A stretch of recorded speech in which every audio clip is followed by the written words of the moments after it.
ज्ञानतिमिरान्धस्य ज्ञानाञ्जनशलाकया चक्षुर्मिलितं येन तस्मै श्रीगुरवे नमः। श्रीचैतन्यमनोभीष्टं स्थापितं येन भूतले स्वयं रूप कदा मह्यं ददाति स्वपदान्तिकं। वन्देऽहं श्रीगुरु श्रीयुतापदकमलं श्रीगुरुन् वैष्णवांश्च श्रीरूपं सगद्गतं सहागण रघुनाथान्वितं तं सजीवं सद्वैतं सवधूतं परिजनसहितं कृष्ण चैतन्य देवं श्री राधा कृष्ण पदां सहागण ललिता श्री विशाखान्वितं च। जय श्री कृष्ण चैतन्य प्रभु नित्यानंद श्री अद्वैत गदाधर शिव श्री गौर भक्तवृंद। हरे कृष्णा कृष्णा कृष्णा हरे हरे, हरे Ram Ram Ram Hare Hare. So today I will relate to all of you the story of a king whose name was Chitraketu. Have you all heard the story of Chitraketu before? The king Chitraketu was the king of this planet. He had many wives, thousands. Of course, these days you're not allowed to have more than one wife. Only in Muslim countries you can have 4 wives. Anyway, in the Vedic days, but they were able to maintain all these wives also. King Chitraketu was very handsome and he was also very rich. But in spite of being so handsome and rich, one day a great sage by the name of Angira Muni was passing by his palace. The sage said, "King, my dear king, you're so handsome, rich, you have so many wives, but still you're always unhappy. What is the reason?" So the king said, "I don't have any children." Especially for the king to not have a child, it is very painful. Because if he doesn't have a child, the dynasty will end. "I bless you and you will have a son. That son will give you happiness and that son will also give you pain." So at that time, King Chitraketu could not understand how a son that he has been waiting for can ever give him pain. Similarly, we are all searching for happiness and we even engage in sense gratification. But we do not realize that this sense gratification will be very bitter in the end. So when the sage told him that he will have a family, he was very happy. The king was happy. And he did not even think about that this happiness will also give him pain later on. A little later, one of the queens of the king gave birth to a very beautiful boy. And naturally the king was very happy. He distributed thousands of cows in charity, and the king started spending all his time with the queen and the child. And the other co-wives of the king were all being neglected now. Amongst women, envy develops very fast. They became very envious of this wife of King Chitraketu because the king was completely ignoring them and spending all his time. So the other co-wives of the king had a meeting and they were discussing now what to do with the king because he's completely ignoring them. So they decided that on the first birthday anniversary of the child, they will poison the child because they were very envious that the king was ignoring them. So according to their plan, on the first anniversary, the child was poisoned. When the king found out that his son, who he was so fond of, has been killed, he became like a madman. He began rolling on the ground, and it appeared to him that everything that he was living for is now gone. So the king and his wife were very, very unhappy. The great sage Angira Muni was again passing by from that palace, and he said, "Let me go in and see how my disciple the king is doing." And when he came inside, he saw that the king was crying. He said, "Why are you crying? The last time I came, you were so happy." And the king said, "My son has died." The king said, "According to the laws of nature, the son cannot die before the father. How can he die before me?" So by the power of the great sage Angira Muni, the dead son was brought back to life. Then the great sage told this young son that your parents are crying and you should not leave before your father leaves his body. So you should go back to your parents. But the child replied, "Which parents are you talking about? I've had so many parents. So you want me to go back to all of them? And then the sage said, your father is crying because you have left him. And he said, my father did not even know me till a year ago. He has only come to know me in the last 1 year. So why is he crying? And then that boy, the son, explained the philosophy of Bhagavad Dharma to his father and mother. He explained that why are you attached to my body? Everything in the material world can be destroyed at any time. In the Srimad Bhagavatam it is said, Padam Padam Yat Vipadam Natesham. So you can never predict when the end will come. Therefore the Vedic Shastras say that one should always be ready. So the child also explained that this body is perishable, but the soul is eternal. Na jayate mriyate va kadachin. It is only the body which is a combination of different gross and subtle elements which takes birth and eventually dies. The body goes through 6 stages of transformation. Преобразование. Then it grows, then it maintains itself, then it produces byproducts, and finally it disappears. So he explained, the son explained to the father, that why are you so attached to my body? This body will take birth and it will eventually get destroyed. The same attachment that you have for me, you should transfer it to Krishna. So then when the parents heard the teachings from the son, then they understood that they should not be attached to anybody. And then the father and the mother, they left for meditation, for service to Krishna. So the son became the master of the parents. So the moral of the story is that anything that gives you happiness today will also give you pain tomorrow. Today's joy becomes tomorrow's tears. So the spiritualist, he does not get attached to temporary material objects, but he deepens his relationship with the Lord, because this is the only relationship that is permanent. Of course, it is not easy to give up these bodily attachments. We realize that just repeating, by telling you the story, you will not give up all your attachments in 1 second. But we have to become like the lotus flower. The lotus flower is in water, but it doesn't touch the water. The mouth of the cat for the kitten. The mouth of the cat for the kitten is a source of shelter.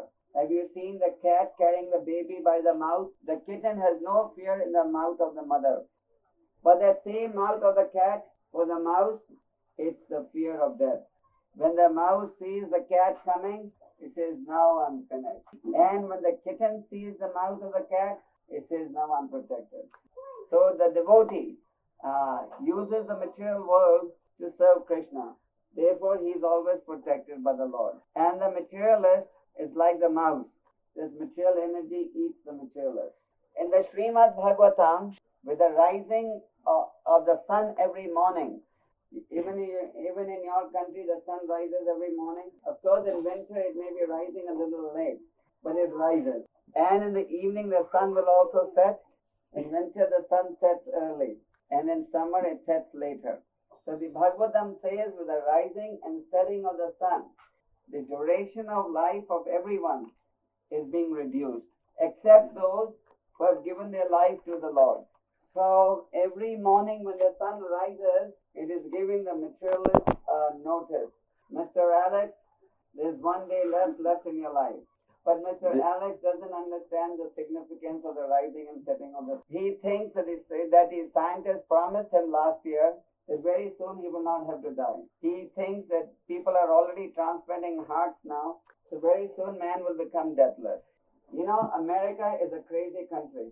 All the crazy things of the world can be found in America. Of course, there are good devotees there, but the American public is crazy. There is one company in America that tells the people that then after you die, we will keep your body in a cold storage room. Just like when you keep something in the Frigidaire, it doesn't get spoiled. So the company says, we will keep your body in the cold storage room, and when the doctors find a solution to the disease you died from, then you can be operated and you'll come back to life. Mm-hmm. So many people were signing up for that. So actually, our our materialistic friends have more faith in the materialist than the spiritualist. In English, there is a saying, birds of the same feather flock together. So that is why the materialists flock together. One fool is praising the activity of the other fool. And that is why the spiritualists get flocked together. In 1965, Prabhupada gave a lecture in New York, in which he said there are two types of people in society. Whether it is India, Russia, America, England, Japan, China, this principle holds true for everyone. One consists of those who believe in the Lord. These are known as Asuras. And the other are those who don't believe in the Lord. And they are known as the Asuras. So the Asuras are thinking, look at those crazy Hare Krishna people. They are wasting their youth. They are burden on society. And they are useless people. Weak-minded. And the devotees are thinking, look at those crazy materialists. They are not taking advantage of the human body. And they are just repeating what they have repeated 1,000,000 times. So devotees are thinking materialists are crazy. Materialists are thinking devotees are crazy. So who is crazy? This was a very famous article that Prabhupada published. Who is crazy? So how do we reach a conclusion who is crazy? Just like this morning I was going in a taxi to the hotel and I asked the driver what is the maximum speed you're allowed to drive in the road city. He said 65 kilometers per hour. Somebody may say, no, the speed should be 90 kilometers. And somebody else may say, no, it should be 100. So how will you decide what is the right answer? By seeing what the government law says. Because the government is the authority for making the laws. So we can decide who is crazy by seeing the laws of the supreme government. Just like in your country you have different republics. So the republics have power. But the federal government in Moscow has more power. This is in every country, this principle. But above the federal government, there is the supreme government of Krishna. So we have to see what the supreme government says. The supreme Lord says, one who engages in bhakti is most intelligent amongst men. And one who is misusing his intelligence are like the animals. How they are like the animals, we will discuss in the evening this session. So the conclusion is that because the living entity is eternal and this human body is obtained with great struggle, this body must be used to serve the Lord. And one who is servant of the Lord is the best citizen of his country. He serves the country, the society, the family, and himself. So this is the perfection of human life.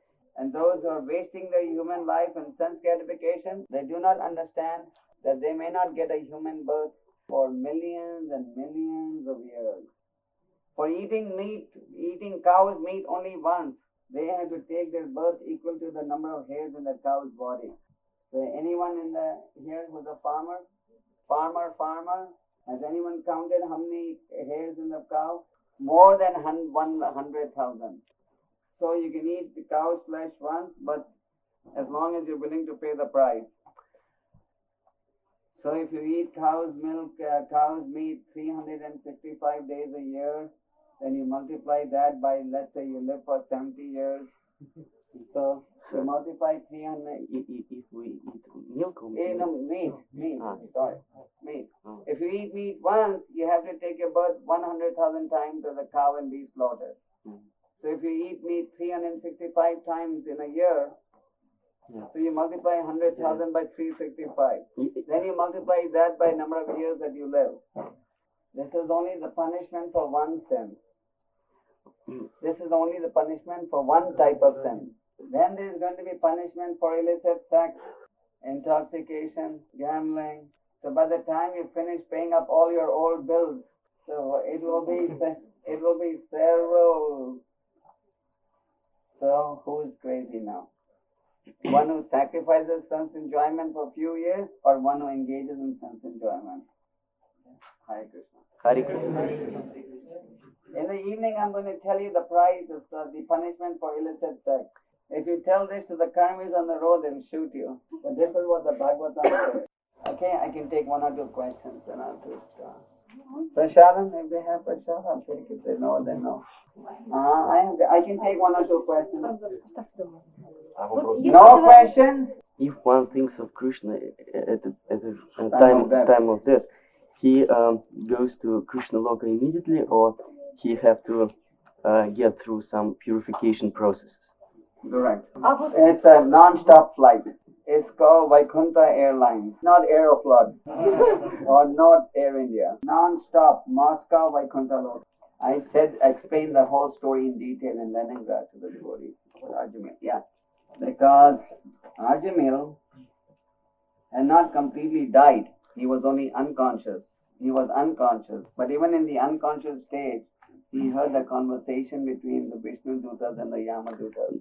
And when he realized his mistake, he decided to purify himself. But King Bharat, when he died, he was thinking of the deer. So next life he became a deer. In the Vedas it is said, Ante Narayan Smriti. Ante means end, Narayan means Krishna, Smriti means to remember. So the real test of your life is how you die. So somebody may say, okay, now I will fool around, but I know the technique by which at the moment of death I will think of Krishna. But at the moment of death, you will not be able to think of Krishna if you have not thought of for all your life. It is just like for the Olympics, the Russian athletes. If somebody doesn't train for the Olympic and he thinks I will run straight in the Olympics and win the gold medal, is that possible?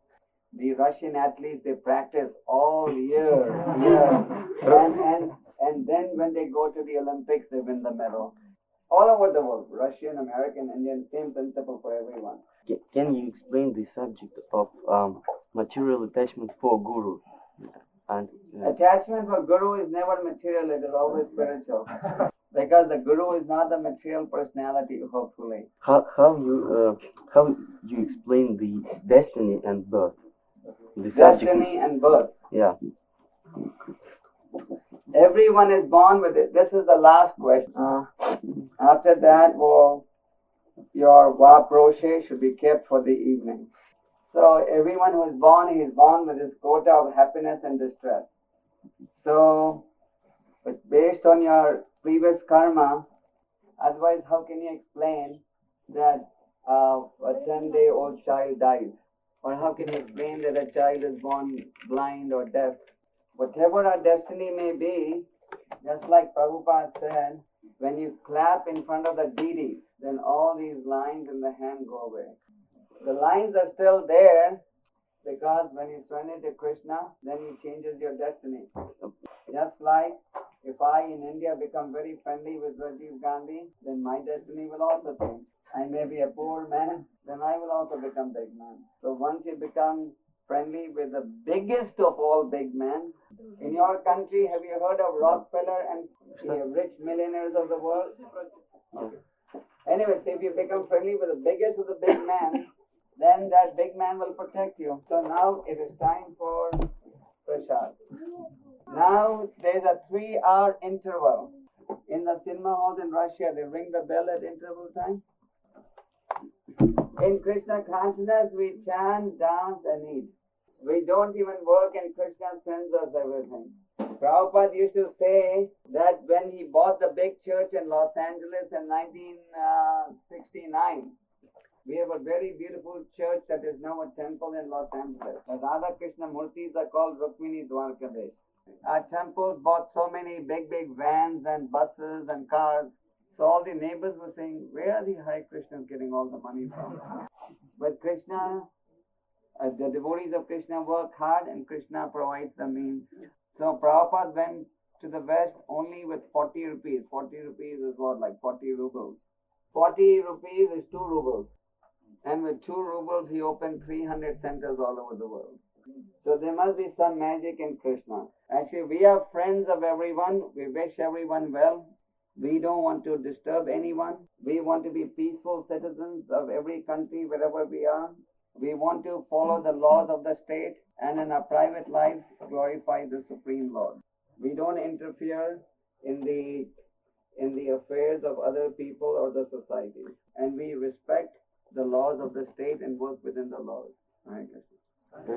I just said this so people know what ISKCON stands for. We are not a bunch of hippies with no goals in mind. We are not a bunch of hippies with no goal. Prabhupada used to say we are happy.